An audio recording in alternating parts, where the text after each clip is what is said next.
One of the major problems was that there was so much effort to try and preserve the culture, and yet at the same time to change the technologies.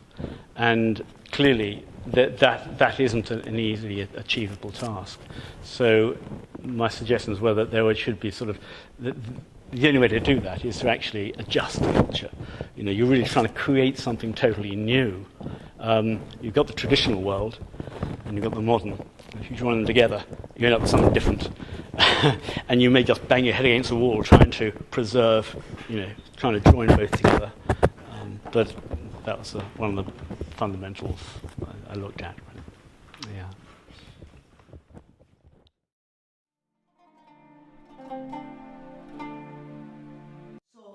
Nature and education, nature and culture must go parallel, side by side, like walking on two legs or having two arms, two legs and two arms. So if you have a nature and learning from nature, the book of nature, and then culture, so art, music, painting, learning through science and all the other things. So nature and culture, these are the two aspects in every education must be there. So then you are rooted in your community.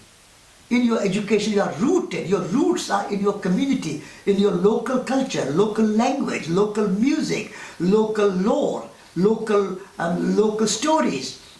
And then once you are rooted in your local culture, your education is rooted in your local culture, then you can move out like branches of the tree. You can move out in the world and learn about other cultures. You can learn about Indian culture, Chinese culture, European culture, American culture, languages. Learn all that universal knowledge after.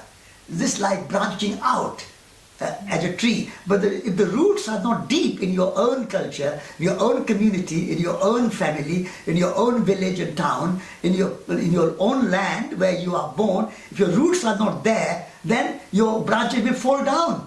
The tree will not be strong and will not be resilient. And so learning first and foremost from your own mother, from your own neighborhood, from your own community, from your own teachers, local culture. And then once you are properly rooted in your culture, then you move out and learn about universe. So it's that complementary. There is no contradiction between local and universal. But universal by itself is not enough without local. Local comes first. And when the local is there, strong and resilient and powerful, then universal becomes icing on the cake. The cake is there already, with all the flour and almonds and nuts and everything is there. But then you put a little bit of decoration, and that is icing on the cake, a little bit of flowers, a little bit of some color. So in the same way, you have your local culture rooted in that, and then you can learn a bit of flowering of Shakespeare or Milton or Rabindrant Tagore or whatever the universal culture teaches you. Learn that. So that is my philosophy. Well, it's for us though, isn't it? It's, as individuals, you need to know how to live. It doesn't matter where you are. You just need to know what you are in your particular place. And then whenever you go somewhere else, you know, you might learn about that other place, but you know where you come from and what you are. If you don't know that, then you're not going to go anywhere very quickly, are you? Yeah. You're just going to be lost in between cultures.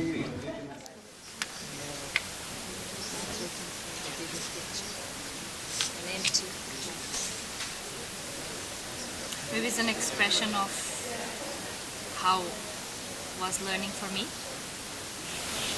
My grandfather was a farmer, and I never went to the farm. So this is how it's supposed to be thought. You need to go to school, you need to go to university, you need to work, you need to do this, you need to do this, you need to do that. Maybe when you can take out of this black part of your eyes and you can see what's out there, you see what is really important for you, what matters. Maybe this is what education is all about.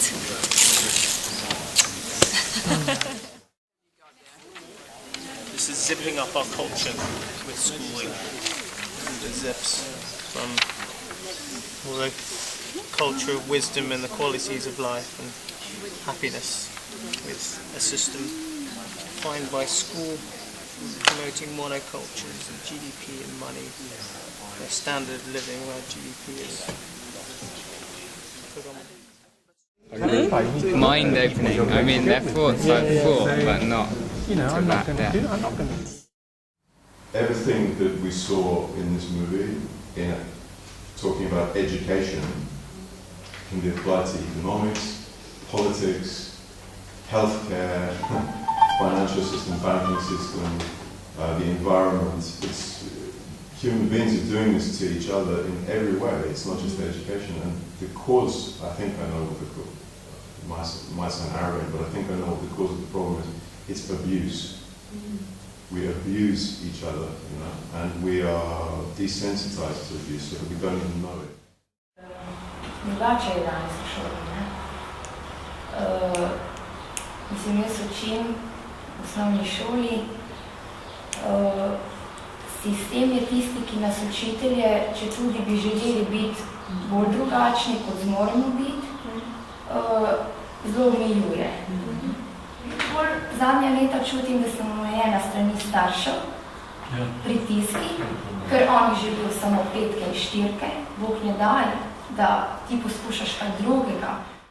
Naša šola učijo bolj tako obvladati naravo, nadvladati. Ne učijo pa sodelovanje. Naša šola pa cel izobraževalni sistem so nas pa oddalili od čutenja sebe, so zatirali to čutenje sebe. Ni pomembno, kako se ti pričutiš, važno je, kaj znaš povedati, pa kaj znaš v kontrolki napisati.